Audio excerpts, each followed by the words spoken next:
அனைவருக்கும் வணக்கம். கும்பராசினியர்களுக்கு பல ஆண்டுகளுக்கு பிறகு நிகழும் அதிசயம் இன்று 2/10/2024 இன்றைய தினம் உங்களுடைய வாழ்வில் இவை நடந்தே தீரும். யாராலும் மாற்ற இயலாது. இது முன்னோர்களுடைய வாக்கு. இந்த வகையில கும்பராசினியர்களுக்கு என்ன மாதிரியான நன்மைகள் எல்லாம் ஏற்பட இருக்கு, கிரக நிலைகளின் ரீதியாக அமையிருக்கும் சாதகங்கள் என்ன, பாதகங்கள் என்ன, மேலும் என்ன மாதிரியான முன்னேற்றங்கள் எல்லாம் உங்களுடைய வாழ்வில் ஏற்பட இருக்கு என்பது குறித்த முழுமையான பதிவு தான் இந்த வீடியோல நம்ம விரிவா பார்க்க போகிறோம். இதுக்கு முன்னாடி கும்பராசினியர்களான நீங்கள் ஆன்மீக சம்பந்தமான தகவல்கள், வாஸ்து சம்பந்தமான தகவல்கள், நவகிரக சன்னதிகள் எங்கு உள்ளன, அங்கு சென்று நாம் எப்படி வழிபட வேண்டும், பரிகாரங்கள் செய்யும் முறைகள் என்ன, உங்களுடைய ராசிக்கான பலன்கள் என்ன என்பது குறித்தான பல தகவல்களை நீங்கள் படித்து தெரிந்து கொள்ள வேண்டும் என்ற விருப்பம் இருந்துச்சு அப்படின்னா சேனல் டிஸ்கிரிப்ஷன் மற்றும் சேனல் பேஜ்ல இதற்கான வெப்சைட் லிங்க் கொடுத்திருக்கோம். அந்த லிங்கை கிளிக் பண்ணி நீங்கள் படித்தும் தெரிந்து கொள்ளலாம். வாங்க இப்ப வீடியோக்குள்ள போலாம். கும்பராசினியர்களை பொறுத்த வரைக்கும் இந்த 2/10/2024 இன்றைய தினம் மகாலய அமாவாசை மட்டுமில்லாமல் சூரிய கிரகணம் ஆகிய 2 நிகழ்வுகளும் இணைந்து நிகழக்கூடிய ஒரு தருணமா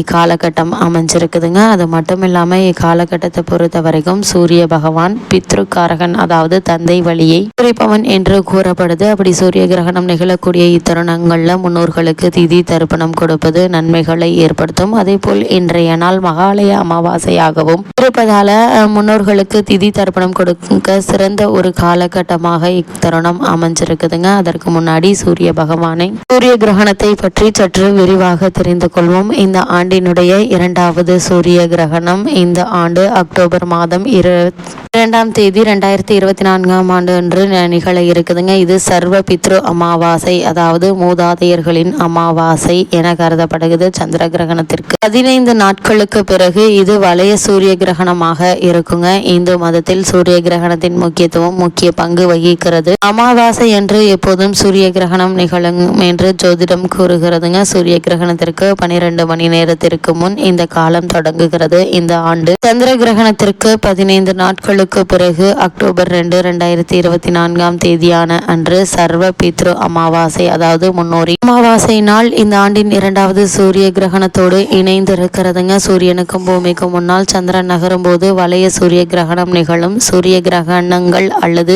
இந்த காலங்கள் மத கண்ணோட்டத்தில் துரதிருஷ்டவசமாக கருதப்படுகிறதுங்க. இந்த ஆண்டு சந்திர கிரகணத்திற்கு 15 நாட்களுக்கு பிறகு அக்டோபர் 2, 2024 அன்று சர்வ பித்ரு அமாவாசையான மகாலய அமாவாசை நாள் இந்த ஆண்டின் 2வது சூரிய கிரகணம் தெரியுங்க. சூரியனுக்கும் பூமிக்கும் முன்னால் சந்திரன் நகரும் போது வளைய சூரிய கிரகணம் நிகழும். சூரிய கிரகணங்கள் மத நிலைப்பாட்டிலிருந்து துரதிருஷ்டவசமாக கருதப்படுகிறதுங்க. அது மட்டும் இல்லாம இந்த 2024 ஆண்டு நிகழக்கூடிய இந்த 2வது சூரிய கிரகணம் இந்தியாவில் காணப்படுமா என்று பார்த்தால் இந்த 2024 ஆண்டின் 2வது சூரிய கிரகணம் அக்டோபர் 2ஆம் தேதி இரவு 9:13 மணிக்கு தொடங்கி இந்திய நேரப்படி அதிகாலை 3:17 மணி வரை நீடிக்குங்க. இந்தியாவில் கிரகம் இரவில் நிகழும் என்பதால் அது தெரியவில்லைங்க. மேலும் கிரகணத்திற்கு முந்தைய துரதிருஷ்ட காலமாக இந்த காலமும் அங்கு காணப்படாதுங்க. அது மட்டும் இல்லாம இவை எங்கே தெரியும் என்று பார்க்கும்போது இந்தியாவிற்கு வெளியே அர்ஜென்டினா, பசிபிக் பெருங்கடல், ஆர்டிக், தென் அமெரிக்கா, பெரு மற்றும் பிஜி போன்ற பகுதிகளிலும்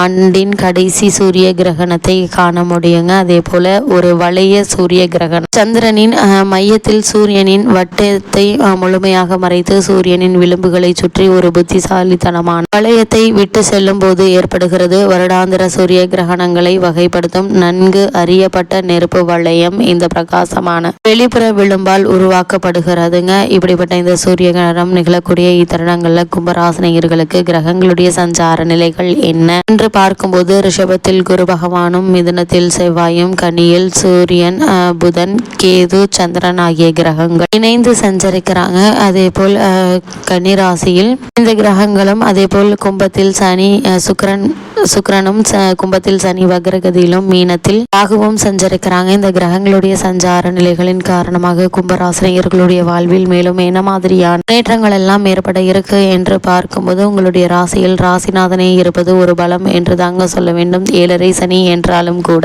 மகர கும்ப ராசிகளுக்கு சனி பெரிய கஷ்டங்களை தரமாட்டார் என்று பெரியவர்கள் சொல்லி இருக்கிறார்கள். எப்பொழுதுமே ராசிநாதன் ராசிக்கு அனுகூலமாகவே நடந்து கொள்வார் என்பதால் 7.5 சனி குறித்து பெரிய அளவில் நீங்கள் பயப்பட வேண்டியதில்லைங்க. சனிக்கு அனுகூலமான சுக்கிரனும் பாக்கியஸ்தானத்தில் ஆட்சி பெற்று இருப்பது நல்லது. வீடு கட்டும் யோகம் உண்டுங்க. அதே போல் இந்த காலகட்டங்களில் ஆடை ஆபரண சேர்க்கை உண்டு. கலை பொருட்களை விற்பனை செய்பவர்கள் ஆதாயம் பெற இருக்கீங்க. வருமானம் ஓரளவு நல்லபடியாகவே இருப்பதால் கடன் வாங்க வேண்டிய அவசியம் இருக்காதுங்க. பழைய கடனில் ஒரு பகுதியை அடைத்து விடுவதற்கான முயற்சிகளை மேற்கொண்டு வரும் கும்பராசினருக்கு சிறு முயற்சியிலேயே வெற்றி கிடைப்பதற்கான சாத்தியக்கூறுகள் அதிகம் இருக்குதுங்க. அது மட்டும் இல்லாம இக்காலகட்ட கிரக நிலைகளை ஆராய்ந்து பார்க்கும்போது உங்களுடைய ராசியிலேயே வக்ரம் பெற்று சஞ்சரிக்கிறார் சனி பகவான். எனவே ஆரோக்கிய தொல்லைகள் அதிகரிக்குங்க. அஷ்டமத்தில் கேது சஞ்சரிப்பதால் இறுதியும் ஒரு முறைக்கு பல முறை யோசித்து செய்வது நல்லது. வீண் வாக்குவாதங்களை தவிர்த்து விடுங்க. ஆரோக்கியம் சீராக. ஆகாரத்தில் கட்டுப்பாடு செலுத்துங்க. அலைச்சலை குறைத்து கொள்வது நல்லது. வியாபார போட்டிகளை சமாளிக்க வேண்டிய ஒரு சூழ்நிலை உருவாகுங்க. அது மட்டும் இல்லாம கும்பராசியில் சஞ்சரிக்கும் சனி பகவான் இந்த காலகட்டம் முழுவதுமே வக்ர இயக்கத்தில் இருக்கிறார். உங்களுடைய ராசியிலேயே வக்ரம் பெற்று சஞ்சரிப்பது அவ்வளவு நல்லதில்லைங்க. எதையும் திட்டமிட்டு செய்ய இயலாது.